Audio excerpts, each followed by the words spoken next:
Сәлем бәріне. Бүгін 24-ші есепті шығарамыз. Бұл жерде бізде осындай функция берілген, және осы функцияның графигін салып, олардың қиылысу нүктелерін, координаталарын табу қажет. Ал бастайық. Ең бірінші функцияда біз x-ке бір санын беріп көрейік, сонда y бізде 5-ке тең болады.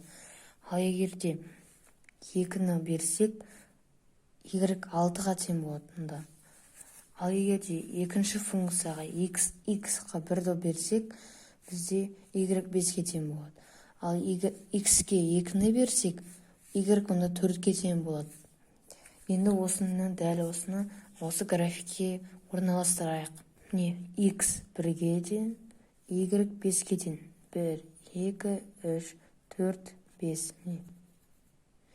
2x 2-ге тең, y 6-ға тең. Осыны сызайық.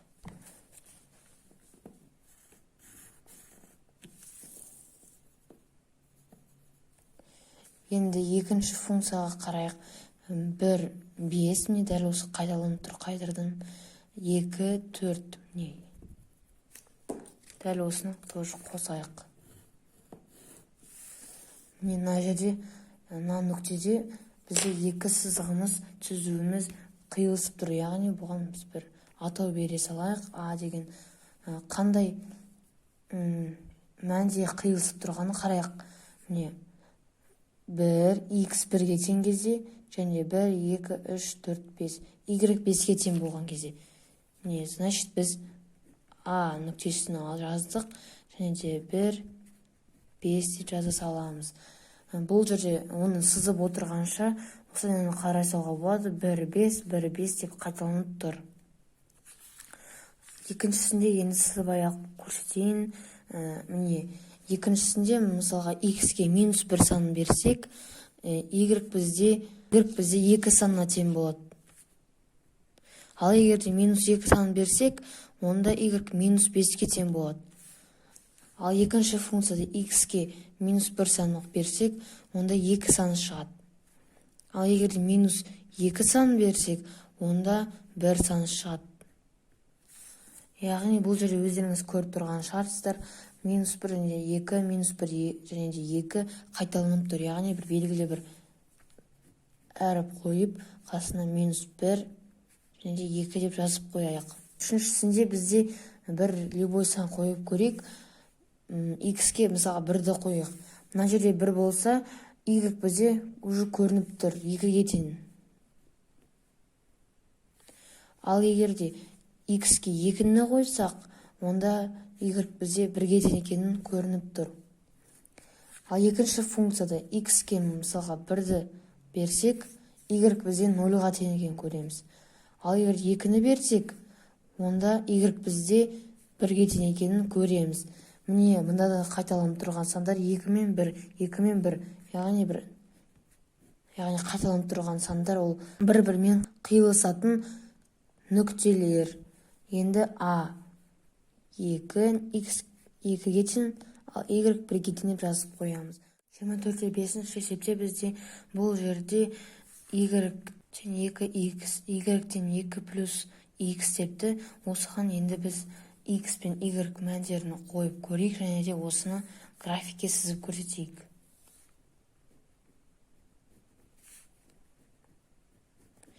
Егерде бірінші функцияда біз x-ке 1-ді берсек, y бізде 2-ге тең болады. Ал x-ке 2-ні берсек, онда y 4-ке тең болады. Ал екіншісінде x-ке біз 1-ді берсек 3 болады, 2-ні берсек 4 болады. Енді осыны графикке сызып көрсетейін. Бірінші функцияда x 1-ге тең, y 1, 2. 2-ге тең деп тұр. Мынау. Екіншісінде 2, 2 және 4 деп тұр. Мынау. Осыны сызайын. Екінші функцияда бізде 1 3-ке тең деп тұр. X 1-ге тең, y 3-ке тең деп тұр. Екіншісінде x 2-ге тең, ал y 4-ке тең деп тұр. дәл осы қайталанып тұр. Яғни бұны осылай жазамыз. Сонда мына жерімне қиылысып тұр. Бұл бізде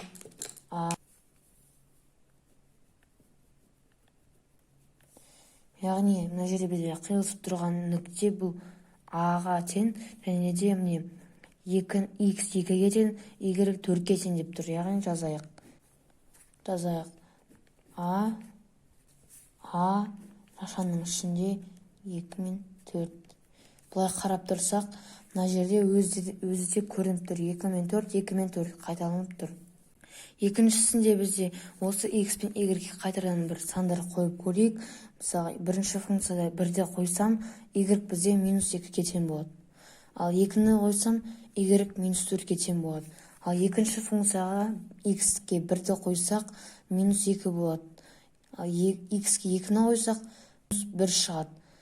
Яғни бұл жерде өздеріңіз көріп тұрғандай 1 мен -2, 1 мен -2 қайталанып тұр. Яғни бір белгілі бір А нүктесінде бізде қиылысады деген сөз 1 және де -2. Міне. Үшіншісінде бізде бірінші функцияға x-ге 1-ді қойсақ, бізде -5 шығады. Ал енді y бізде сонда 5-ге тең екенін көреміз. Ал 2-ні қойсақ, -10 шығады. Значит, y бізде 10-ға тең. Балаларым, бұл жерде бізде кітапта қате кеткен.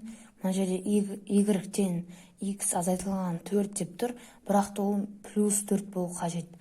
Енді екінші функцияда бізде x-ке 1-ді қойсақ, бізде y 5-ге тең болады. Ал x-ке 2-ні қойсақ, y 6-ға тең болады. Яғни қиылысатыны уже міне көрініп тұр. 1 мен 5, 1 мен 5, яғни бір А нүктесінде қиылысады дедік. Міне. Сонда міне 1 x-ге және 5 y-ге тең деген сөз. Мінекей. Осылай